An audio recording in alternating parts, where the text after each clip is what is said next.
નમસ્કાર મિત્રો, આજે આપણે આ વિડીયોમાં ધોરણ 6 પ્લસ ગુજરાતી નવું પાઠ્યપુસ્તક 2024 પાઠ 2 વાર્તા રે વાર્તાના સ્વાધ્યાયની સમજૂતી જોઈએ. પહેલો પ્રશ્ન છે વાતચીત. એમાં પ્રશ્નો છે એના જવાબ આપણે જોઈએ. પહેલો પ્રશ્ન, તમને કોણ કોણ વાર્તા સંભળાવે છે? તો જવાબ, મને દાદા, દાદી, પપ્પા અને મમ્મી વાર્તા સંભળાવે છે. બીજો પ્રશ્ન, તમને કેવી કેવી વાર્તાઓ સાંભળવી ગમે છે? તો મને સાહસભરી વાર્તાઓ, પૌરાણિક રાજા રાણી અને ચીનની વાર્તાઓ અને અકબર બિરબલની અને હિતોપદેશની પશુ પંખીઓની વાર્તાઓ સાંભળવી ગમે છે. ત્રીજો પ્રશ્ન, તમે પશુ પંખીની ભાષા જાણતા હો તો શું કરો? તો જવાબ, હું પશુ પંખીની ભાષા જાણતો હોઉં તો તેમની સાથે વાતો કરું અને ખૂબ આનંદ કરું. ચોથો પ્રશ્ન, પછી પશુ પક્ષીઓને આપણા સાથી સંગી કહેવાય કેમ? તો જવાબ, હા, પશુ પંખીને ચોક્કસ આપણા સાથી સંગી કહેવાય, કારણ કે પશુઓ છે એ આપણને દૂધ આપે છે. એ સિવાય એના મળમૂત્રમાંથી દવા બને છે અને પંખીઓ છે એ પણ સફાઈ કામદાર તરીકે ઘણા ઉપયોગી થાય છે. એ માટે એમને આપણા સાથી સંગી કહેવાય. પાંચમો પ્રશ્ન, આ વાર્તામાં તમને કોનું પાત્ર ગમ્યું કેમ? તો જવાબ, આ વાર્તામાં મને કબૂતરનું પાત્ર ગમ્યું, કારણ કે તેણે હાથીની વાત સાંભળી અને તેની સજા માફ કરાવી. છઠ્ઠો પ્રશ્ન, તમને ક્યારેય કોઈ બાબતનો પસ્તાવો થયો છે કેમ? તો જવાબ, હા, મને એકવાર મેં સાયકલ ચલાવતા કૂતરાને અડફેટે લીધું હતું અને એનો પગ ભાંગી ગયો હતો. એનો પસ્તાવો થયો છે, કારણ કે તે કૂતરાનો કોઈ વાંક ન હતો અને મારાથી તેનો પગ ભાંગી ગયો હતો. હવે બીજો પ્રશ્ન છે, નીચેના વાક્યોને પાઠના આધારે ઘટનાક્રમમાં ગોઠવો. તો એની અંદર પહેલું વાક્ય આવશે, તાપથી સિયાવિયા થયેલો હાથી ઘટાદાર આંબા હેઠળ આવીને ઊભો. બીજું વાક્ય આવશે, સેનાપતિએ 12 સૈનિકોની ટુકડી સજ્જ કરી. ત્રીજું આવશે, સરોવરના છાતીપુર પાણીમાં હાથી ઊભો છે. ચોથું આવશે, ડુંગરની સાંકડી ઘાટીમાંથી હાથી બહાર નીકળી જાય છે અને હાથી હદપાર થાય છે. પાંચમું આવશે, હર્ષના ગીત ગાતી કબૂતરી હાથીને પહેલા આંબાની વાટે દોરે છે. હવે ત્રીજો પ્રશ્ન છે, પ્રશ્નોના જવાબ આપો. જેમાં 7 પ્રશ્નો છે એના હવે આપણે જવાબ જોઈશું. તો સૌ પ્રથમ પહેલો પ્રશ્ન જોઈએ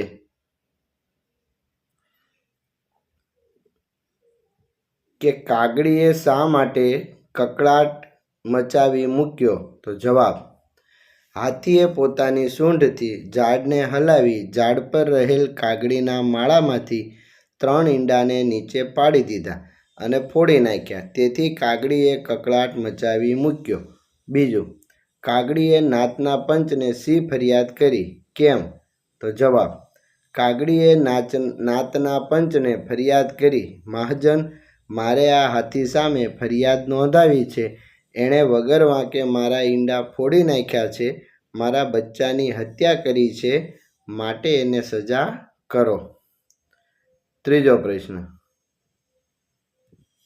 કાગડીની ફરિયાદ સાંભળી પ્રધાનમંડળે શો ચુકાદો જાહેર કર્યો? તો જવાબ, કાગડીની ફરિયાદ સાંભળી પ્રધાનમંડળે ચુકાદો જાહેર કર્યો, ગુનેગાર હાથીને દેશવટો આપવામાં આવે અને બાજ પક્ષી આ સજાનો તરત જ અમલ કરે. ચોથો પ્રશ્ન, ગરુડ રાજાના દરબારનું વર્ણન. તો જવાબ, ગરુડ રાજાનો દરબાર આ મુજબ હતો.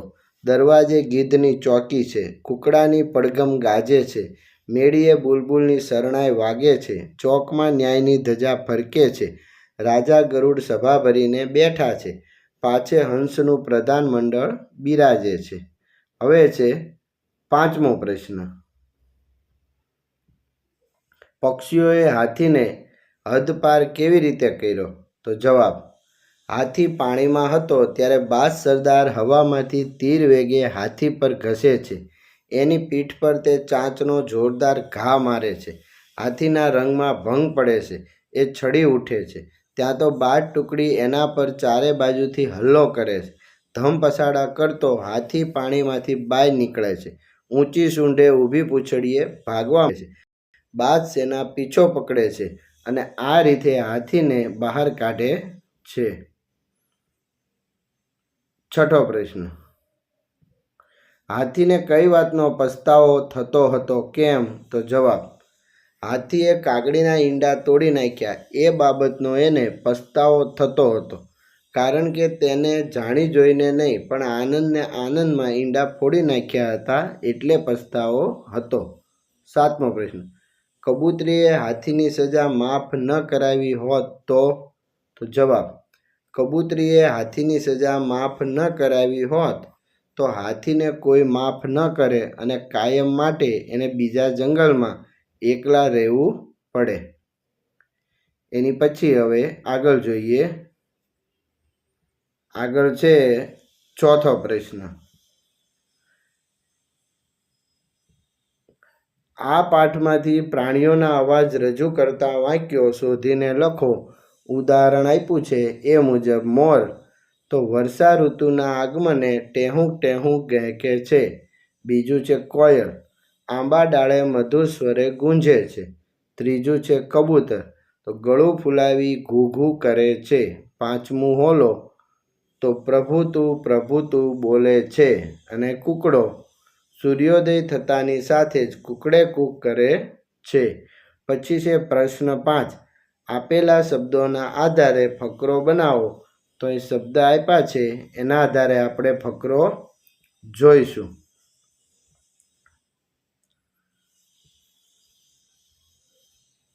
તો આ મુજબ ફકરો આવે કે એક જંગલ હતું, તેમાં પશુ ને પંખીઓ શાંતિથી રહેતા હતા. એકવાર એક રાજા ત્યાં શિકાર કરવા માટે આવે છે. એક હરણનો શિકાર કરે છે. પછી હરણનો પરિવાર પશુઓના રાજાને ફરિયાદ કરે છે. પશુઓનો રાજા એ રાજ્યમાં રાજ દરબારમાં આવે છે. રાજાને સજા કરવાની વાત કરે છે.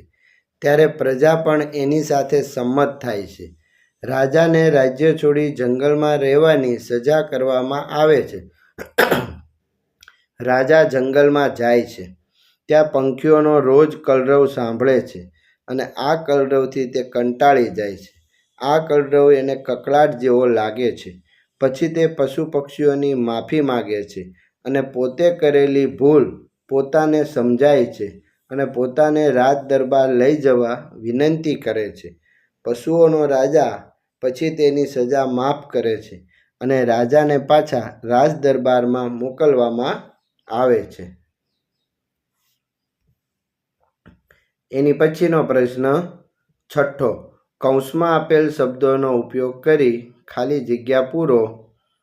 તો પહેલી ખાલી જગ્યા, હાથીએ સડાક કરતી સૂંઢ ઉપાડી. બીજું, હાથીએ એક ડાળીને પકડમાં લીધી અને કડડ ડાળી તૂટી પડી. ત્રીજું, હાથીએ હળવેક રહીને સૂંઢ ઊંચકી. ચોથું, હાથી હાંફળો ફાફળો દોડ્યો જાય છે. પાંચમું, બાજ સરદાર હવામાંથી તીર વેગે હાથી પર ઘસે છે. હવે સાતમો પ્રશ્ન, આપેલા વિષય વિશે બે વિદ્યાર્થી પાસે રજૂઆત કરાવો. તો 4 વિષય અહીંયા આપેલ છે તો એના વિશે આપણે રજૂઆત જોઈશું. સૌ પ્રથમ છે મેળો. તો દર વર્ષે શ્રાવણ મહિનામાં સૌરાષ્ટ્રમાં મેળાઓ ભરાય છે. મેળામાં વિવિધ ચકડોળ હોય છે. મોટા ભાઈઓ બહેનો અને બાળકોને મેળામાં ખૂબ આનંદ આવે.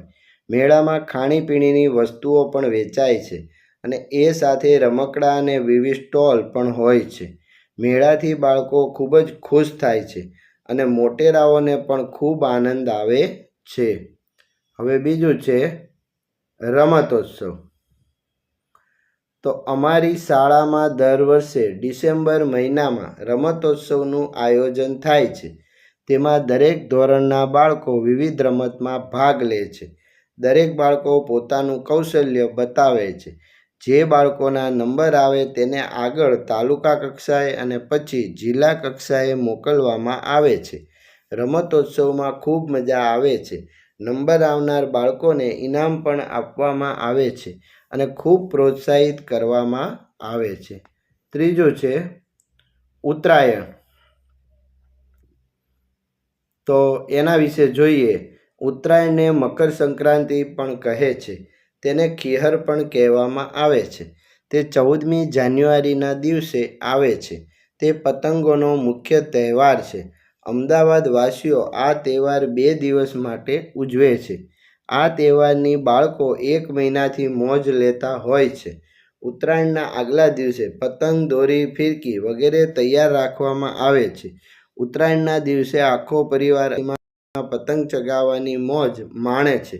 આખું આકાશ રંગબેરંગી પતંગોથી ભરાઈ જાય છે અને કાપ્યો કાપ્યો લૂંટો લૂંટો ની બૂમો સાંભળવા મળે છે. ચોથું છે પ્રવાસ. તો દર વર્ષે અમારી શાળામાં પ્રવાસનું આયોજન થાય છે. તેમાં ધોરણ 6 થી 8ના બાળકોને પ્રવાસમાં લઈ જવામાં આવે છે. પ્રવાસમાં ખૂબ મજા આવે છે. દરેક બાળકો પ્રવાસની રાહ જોતા હોય છે અને પ્રવાસમાં મિત્રો સાથે બેસવાની, ફરવાની, રમવાની ખૂબ મજા આવે છે. વિવિધ સ્થળો જોવાની અને તેનો આનંદ માણવાની ખૂબ મજા આવે છે. શાળામાં કરેલ પ્રવાસ કાયમ માટે યાદગાર બની જાય છે. એની પછી છે 8મો પ્રશ્ન. ઉદાહરણ મુજબ શબ્દો કોષ્ટકમાં લખો. તો રસ તો રસદાર, અણી તો અણીદાર, મલાઈ મલાઈદાર, સુગંધી સુગંધીદાર, વજન વજનદાર, જોરદાર, નસીબ નસીબદાર, ખુશ્બો ખુશ્બોદાર, ધાર તો ધારદાર અને વગ તો વગદાર. 8મા પછી આગળ જોઈએ 9મો પ્રશ્ન. નીચેના વાક્યો કોણ બોલી શકે તે પાઠમાંથી શોધીને લખવાનું છે. કે પહેલું, અપરાધી હાથીને રાજ્યમાંથી કાઢી મૂકવામાં આવે તો રાજા ગરુડ. બીજું, ભાઈ તે તો હર્ષમાને હર્ષમાં ન કરવાનું કર્યું તો કપૂરી કબૂતરી. ત્રીજું, પંચ પરમેશ્વર હાથીના કૃત્ય સામે મને વાંધો છે કાગડી. ચોથું, મેં હર્ષના આવેગમાં આવીને જે કૃત્ય કર્યું તેનો મને ખૂબ જ પસ્તાવો છે તો હાથી. 5, તું તારા અપરાધની ક્ષમા ઈચ્છે છે એમ હું પક્ષીરાજ ગરુડ પાસે જઈને કહીશ તો કપૂરી કબૂતરી. અને હવે 10મો પ્રશ્ન છે મુદ્દા પરથી વાર્તા લખો. તો અહીં જે મુદ્દા આપેલ છે એના આધારે આપણે વાર્તા જોઈશું. તો આ મુદ્દા છે ને વાર્તા જોઈએ. એક છોકરો હતો. તેનું નામ ટપ્પુ હતું. તે ફરવાનો બહુ શોખીન હતો. એક વખત તે જંગલમાં ફરવા ગયો. ત્યાં વિવિધ વનસ્પતિને જોતો હતો. ત્યાં એને એક નવીન વનસ્પતિ હાથમાં લાગી. એણે લાકડું કાપ્યું અને એ લાકડું લઈ એને બીજી વસ્તુને અડાડ્યું તો તરત એનો કલર બદલાઈ ગયો. એટલે એને થયું કે આ ચમત્કારી લાકડું છે. તે લાકડાને લઈને ઘરે આવ્યો અને ઘરે જે વસ્તુઓ હતી એને અડાડતા દરેક વસ્તુનો રંગ બદલાવા માંડ્યો. છોકરાને આનાથી કુતૂહલ થયું. પછી તો તેણે શેરીઓમાં, નિશાળમાં વિવિધ જગ્યાએ આ લાકડાનો ઉપયોગ કરી દરેક વસ્તુના રંગ પોતે બદલવા લાગ્યો. આનાથી સમાજમાં બધી વસ્તુના રંગ બદલાઈ ગયા, જેથી બધું ઉલટું થવા માંડ્યું. આ કારણે છોકરાને પછી પસ્તાવો થયો કે મેં આ ખોટું કર્યું છે. કુદરતે જે રંગ આપ્યો છે એ જ સાચો રંગ છે. પછી તેને કુદરતે બનાવેલી વસ્તુઓની પ્રશંસા કરી અને એ લાકડું હતું એ દરિયામાં પધરાવી દીધું. એની પછી છે 11મું, રેખાંકિત શબ્દોનું નીચેના કોષ્ટકમાં વર્ગીકરણ કરો. તો લીટી દોરેલા શબ્દો જે છે એનું કોષ્ટક આ મુજબ આવશે.